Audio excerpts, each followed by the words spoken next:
I've been running cranes for 28 years, and I thought I'd seen every kind of jerk on a construction site. But nothing prepared me for the day some silver spoon punk crushed my pride in front of my 12-year-old son, then found out what happens when you mess with 4 tons of American steel. My name's Troy Pierce, I'm 48, and this is the story of how I went from unemployed nobody to the guy who exposed the biggest construction scandal this city's ever seen. It started on a Tuesday morning in October, the kind of crisp fall day that makes you glad to be working outside instead of stuck in some office cubicle. I'd brought my son Dustin to the job site for Take Your Kid to Work Day. The boy was fascinated by the crane, always asking how the hydraulics worked, why we needed counterweights, stuff like that. Made me proud, you know? Maybe he'd follow in the old man's footsteps, learn a real trade with his hands instead of sitting behind some computer screen all day. "Dad, how high does she go?" Dustin asked, craning his neck to look up at my rig. The kid was wearing his best jeans and a button-down shirt his mother had picked out for the occasion, made him look older than his 12 years. 80 feet, bud," I said, adjusting his hard hat. The yellow plastic was too big for his head, but it was regulations. "And she can lift 20 tons without breaking a sweat. But you stay in the yellow lines, okay?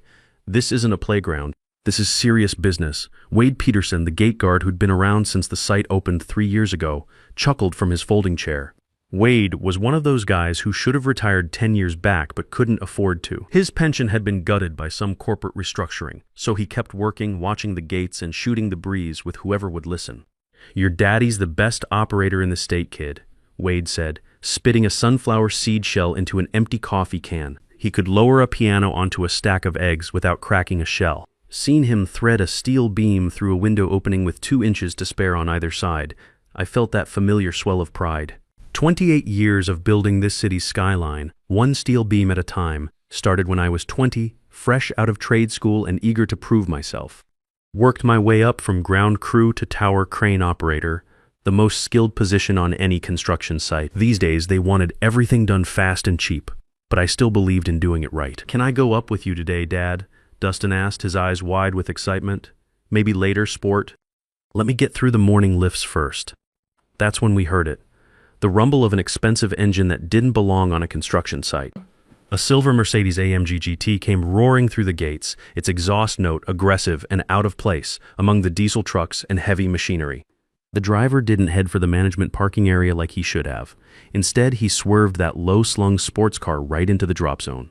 The drop zone, the most dangerous 30 square feet on the entire site, painted red with warning signs and cross-hatching that basically screamed death from above. It was where we brought down the heavy loads, where a dropped bolt could put a man in the hospital and a falling beam could turn a car into a pancake. Out stepped Lance Wheeler, 26 years old, and fresh from some fancy business school back east. Word was he was the nephew of Summit Building Corp's CEO, which explained how someone with 0 construction experience ended up as our project manager. He wore a Navy suit that probably cost more than I made in a month, and sunglasses that hid his eyes even though it was overcast. The kid looked like he was heading to a yacht club, not a construction site. Lance didn't even glance at the warning signs, just checked his reflection in the car window, ran a hand through his perfectly styled hair, and started tapping on his phone like the rest of us were invisible. Lisa Rodriguez came jogging out of the site trailer, her hard hat askew and clipboard clutched to her chest. Lisa was our foreman, a tough woman who'd worked her way up through the ranks over 15 years. She knew safety regulations like a preacher knows the Bible, and she didn't take kindly to anyone putting her crew at risk. "Mr.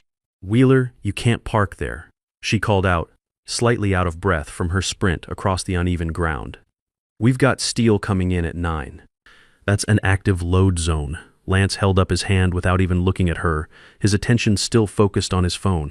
His fingers moved across the screen with practiced efficiency, probably sending emails or checking stock prices or whatever rich kids do with their time.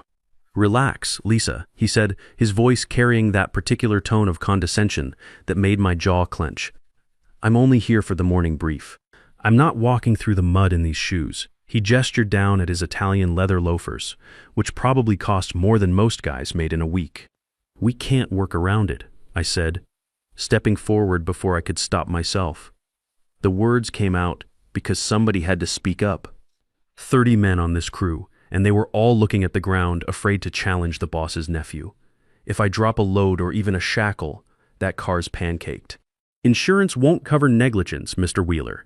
Lance finally looked up from his phone, lowering his sunglasses to get a better look at me. His eyes were cold, calculating, like he was sizing up a piece of equipment to see if it was worth the maintenance costs. "And who exactly are you?" he asked, my name somehow becoming an insult just from the way he said it. "Troy Pierce, crane operator." "Well, Troy," he said, dragging out my name like it left a bad taste in his mouth. "I sign the checks. You pull levers. If I say the car stays, the car stays. Now get up in your little box and do your job. Try not to drop anything on my paint job." He turned and walked toward the trailer, dismissing me like I was some piece of equipment that had gotten out of line. The crew standing nearby suddenly found their boots very interesting to look at. Nobody wanted to make eye contact. Nobody wanted to get involved. Can't say I blamed them. Jobs were hard to come by these days, and Lance Wheeler held all the cards. I looked down at Dustin. His face was flushed with embarrassment, not for himself, but for me. His old man had just been put in his place by some kid in a fancy suit, and there wasn't a damn thing I could do about it. "Come on, bud," I said, forcing a smile. "Let me show you the cab before the morning safety meeting." We walked toward the base of the crane, Dustin trailing behind me. The tower stretched up into the gray October sky like a steel skeleton, all angles and purpose.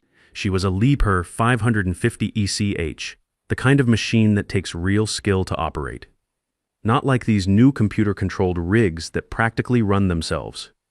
This one required feel, experience, the kind of knowledge you only get from years of working with your hands.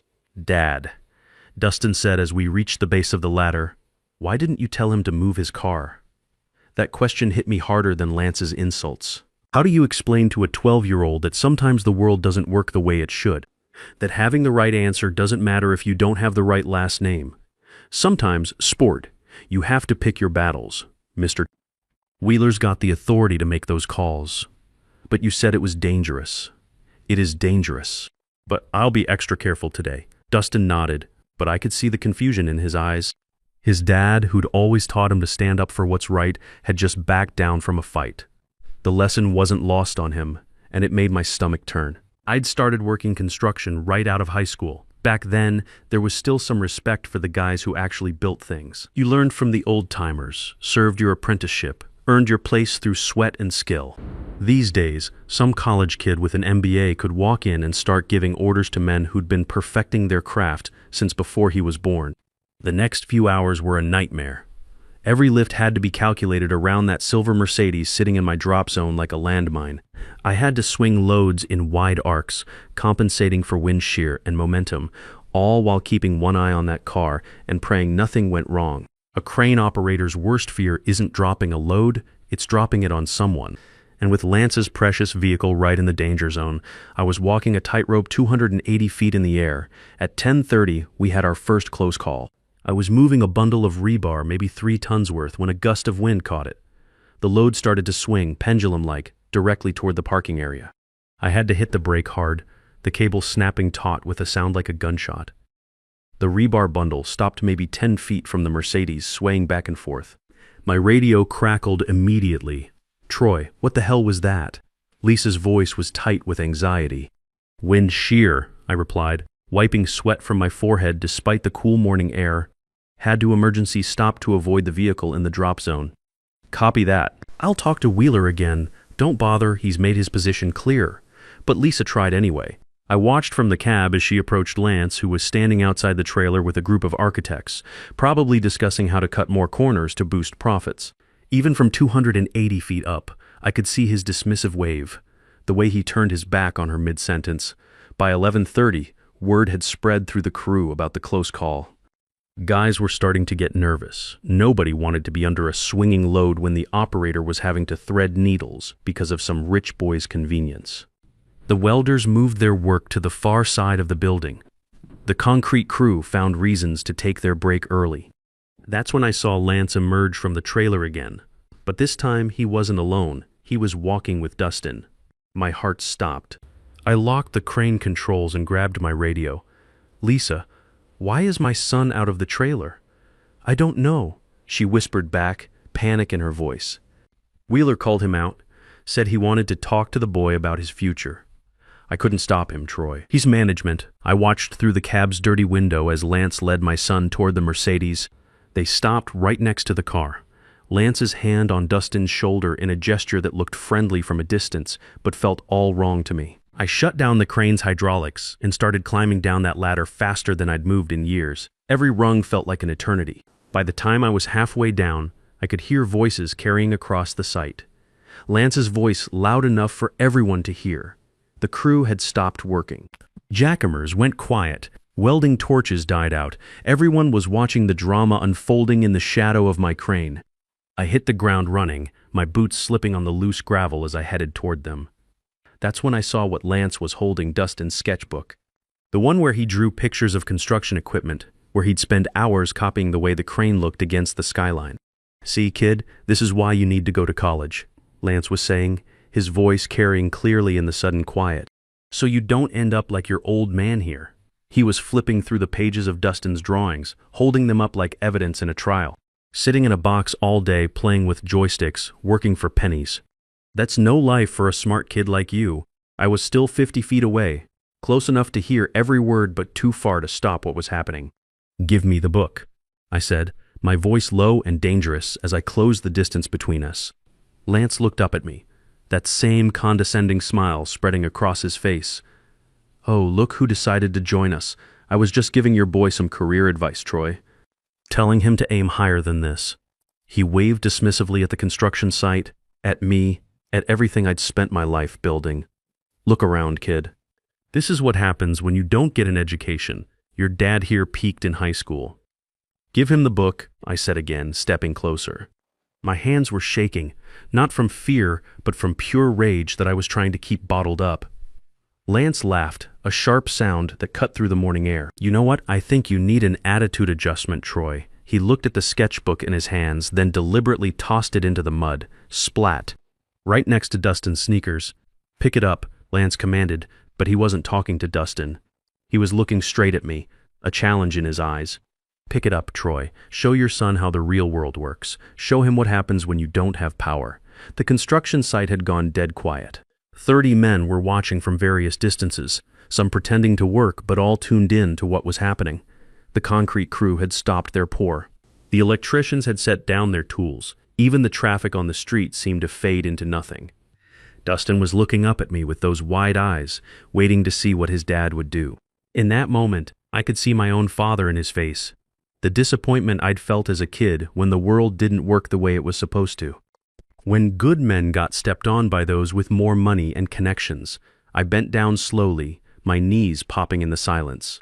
The mud was cold and thick, mixed with concrete dust and motor oil. I pulled out the sketchbook, its cover slick with gray muck. Dustin had drawn a superhero logo on that cover, spent hours making it perfect. Now it was ruined. "There's a good boy," Lance said, his voice dripping with satisfaction. "Now maybe you understand the pecking order around here." I wiped the book on my jeans and handed it to Dustin. His hands were trembling as he took it. "Go to the truck, son," I said, my voice sounding strange even to my own ears. "But Dad, go to the truck now." Dustin looked between me and Lance, confusion and shame warring on his young face. Then he turned and ran toward the parking area, clutching his muddy sketchbook like it was the most precious thing in the world. I watched him go until he was safely past the equipment yard. Only then did I turn back to Lance. He was smiling, that same cold smile, the expression of someone who'd just won a game he'd been playing alone. "Smart move," Lance said, straightening his tie. "Now, let's talk about your attitude problem. See, Troy, I've been reviewing personnel files, and yours makes for interesting reading. 28 years with this company, never a promotion beyond crane operator. You know why that is?" I didn't answer, but he continued anyway. "Because you're stuck in the past. You think because you can operate some machinery that makes you valuable. But machines are getting smarter every day. Pretty soon we won't need operators at all. Just technicians to push buttons and monitor computers. Those machines still need someone who understands how they work," I said quietly. "Do they?" Lance pulled out his phone and showed me the screen. "This is a fully automated crane system they're testing in Germany. No operator required. Just GPS coordinates and computer programming. The future, Troy. And you're not part of it." He pocketed the phone and looked me up and down like he was appraising livestock. "Which brings me to my decision. You're fired." The words hit me like a physical blow. You can't just fire me. I'm Union Local 404. There's a process. You need 3 warnings and a steward present. Lance's laugh was cruel and cutting. Troy, look around. I am the process. I'm the Wheeler family. My uncle built this company from nothing, and what he says goes. I can buy your union. I can buy your steward. Hell, I could probably buy your house if I wanted to. He stepped closer, invading my personal space. I could smell his expensive cologne, see the perfect knot in his silk tie. And let's be honest, that boy needed to see this. He needed to understand that his daddy isn't some hero. He's just another working stiff who takes orders from his betters. You made a mistake, Wheeler, I said, my voice barely above a whisper. The only mistake was keeping you around this long, he replied. Now hand over your badge and the crane keys. You've got 10 minutes to clear out before I call security. I reached into my pocket, feeling the weight of the master key to the Liebherr 550. It was just a piece of metal, but it represented 28 years of skill, of pride, of feeding my family. I pulled it out and slapped it into his palm. Your 10 minutes start now, Lance said, pocketing the key. The walk from the drop zone to the parking area was 200 yards that felt like 200 miles. It was the walk of shame, usually reserved for guys caught stealing tools or showing up drunk. I'd never done either. I'd given this company nearly 3 decades of my life, and this was how it ended.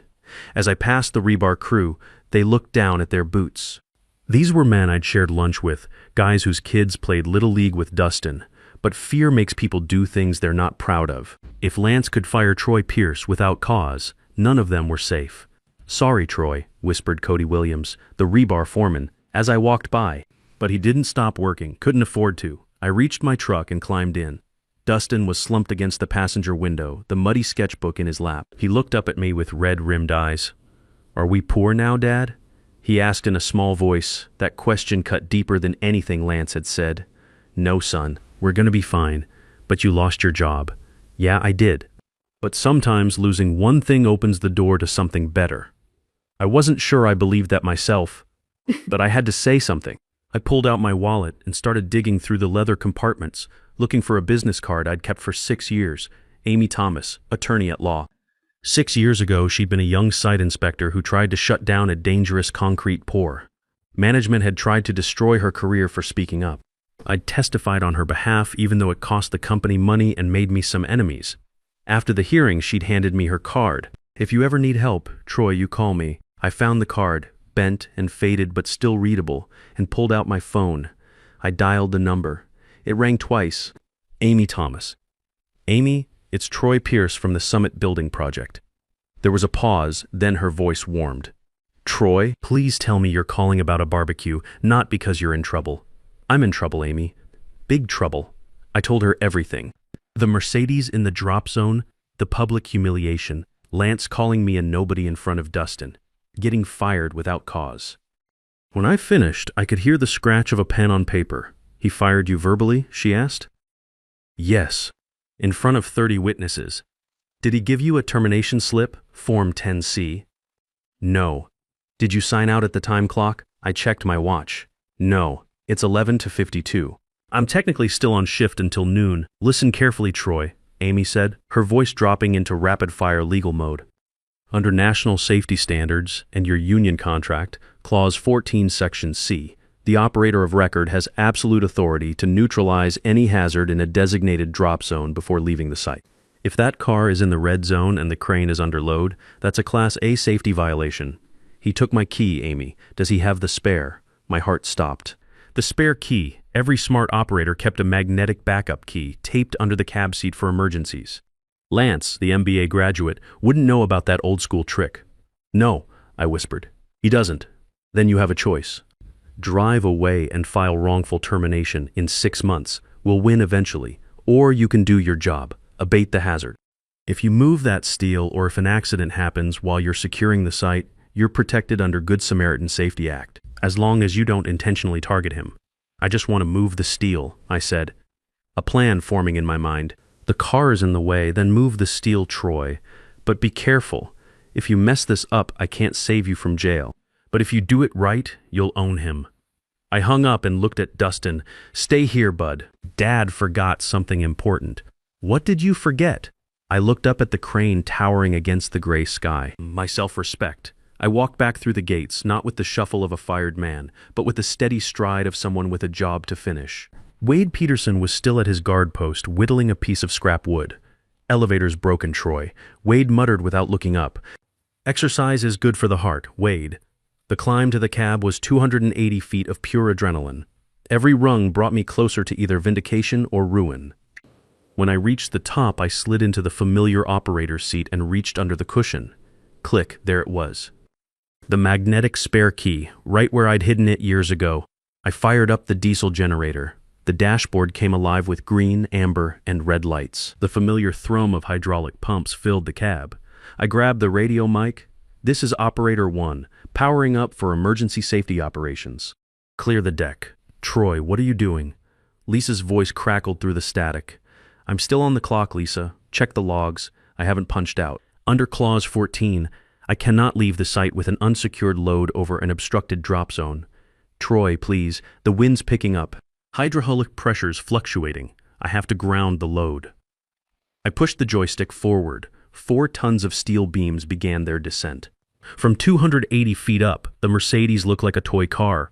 The load swayed slightly in the October breeze as it dropped. 200 feet, 150, 100. Suddenly, the trailer door burst open. Lance came stumbling out, sandwich in one hand, phone in the other. He looked up and saw death approaching his precious car. I keyed the PA system. Clear the drop zone. Conducting emergency safety operations. Lance was screaming something, waving his arms, but I couldn't hear him over the diesel engine. He pointed his phone at my cab, probably recording, then made the stupidest decision of his life. He ran toward the Mercedes. Do not enter crush zone, I announced. Safety protocols in effect, but Lance wasn't listening. He grabbed the car door handle, probably thinking he could drive it to safety. I dropped the load another 10 feet. The steel beams stopped just 20 feet above his sunroof, swaying like a massive pendulum. Lance scrambled backward, slipped in the mud, and went down hard on his backside. His $1,000 suit was ruined. The crew had gathered at the safety fence, watching like spectators at a demolition derby. Nobody was cheering, but nobody was looking away either. Hydraulic failure, I announced calmly. Brakes compromised, emergency ground procedures. Lance had crawled clear of the red zone, muddy and humiliated but alive. The drop zone was empty of personnel. I disengaged the primary brake. 4 tons of American steel plummeted. The sound was beautiful and terrible. Crushing glass, crumpling metal, the deep percussion of suspension components snapping. The Mercedes didn't just get flattened, it got obliterated. In 2 seconds, $140,000 of German engineering became 2 feet of scrap metal. Load secured, I said softly into the radio. As the dust settled, I noticed something strange. The impact had cracked the thin asphalt patch Lance had laid down last month. Dark liquid was bubbling up from underneath, mixing with transmission fluid and coolant. But this wasn't automotive fluid, this was something else. What the hell did you bury, Lance? I muttered. Sirens wailed in the distance. Time to face the music. By the time I climbed down, the police had arrived. Officer Randy Martinez stood next to Lance, who was practically vibrating with rage. Arrest him, Lance screamed. Attempted murder, destruction of property. Before Martinez could respond, Amy Thomas's black sedan screeched into the parking area. She stepped out in a power suit and heels that meant business. Officer, I represent Mr. Pierce. My client was conducting emergency safety operations under OSHA guidelines. While they argued, Wade Peterson shuffled over to the wreckage, poking at the ground with his cane. Troy, Wade called out. You need to see this. The steel beams had crushed the Mercedes so completely that the trunk had burst open. Lying in the toxic mud were bundles of cash, a laptop, and thick ledgers bound in leather. That's private property? Lance shrieked. But Martinez was already on his radio. Dispatch, get EPA and fraud division down here. We got a situation. The impact hadn't just destroyed Lance's car. It had cracked open his entire criminal operation. The bubbling black sludge was industrial waste he'd been dumping illegally to cut costs. The ledgers contained records of bribes paid to inspectors. The cash was evidence of a conspiracy that reached into City Hall. Within 6 months, Lance Wheeler was serving a federal sentence for environmental crimes and corruption. The company settled my wrongful termination suit for $850,000. I didn't get my job back, didn't want it. Today, I'm sitting on the deck of my fishing charter boat, Justice, watching the sunset paint the water golden red. Dustin's with me, older now, working on his college applications. He's decided on engineering, wants to build things that last, he says. Make them safe and strong. Wade Peterson works for me now, greeting customers at the marina. Amy Thomas sends me Christmas cards. And sometimes when the wind's just right, I can still hear the sound of 4 tons of American steel hitting its target. You know what I learned? Never let anyone tell you your work doesn't matter. Know your rights and use them. Sometimes the rules they try to control you with are the same ones that can set you free. And if you're going to drop the hammer on someone, make sure they deserve it. Because justice, like gravity, always finds a way. Sometimes the most important lesson you can teach your son isn't how to succeed, but how to stand up when the world tries to knock you down. Because a man's character is measured not by how high he climbs, but by how he fights when his back's against the wall. They can take your job, they can take your paycheck, but they can never take away the skills in your hands or the fire in your heart. And when you combine 28 years of know-how with righteous anger, that's when ordinary working men become forces of nature.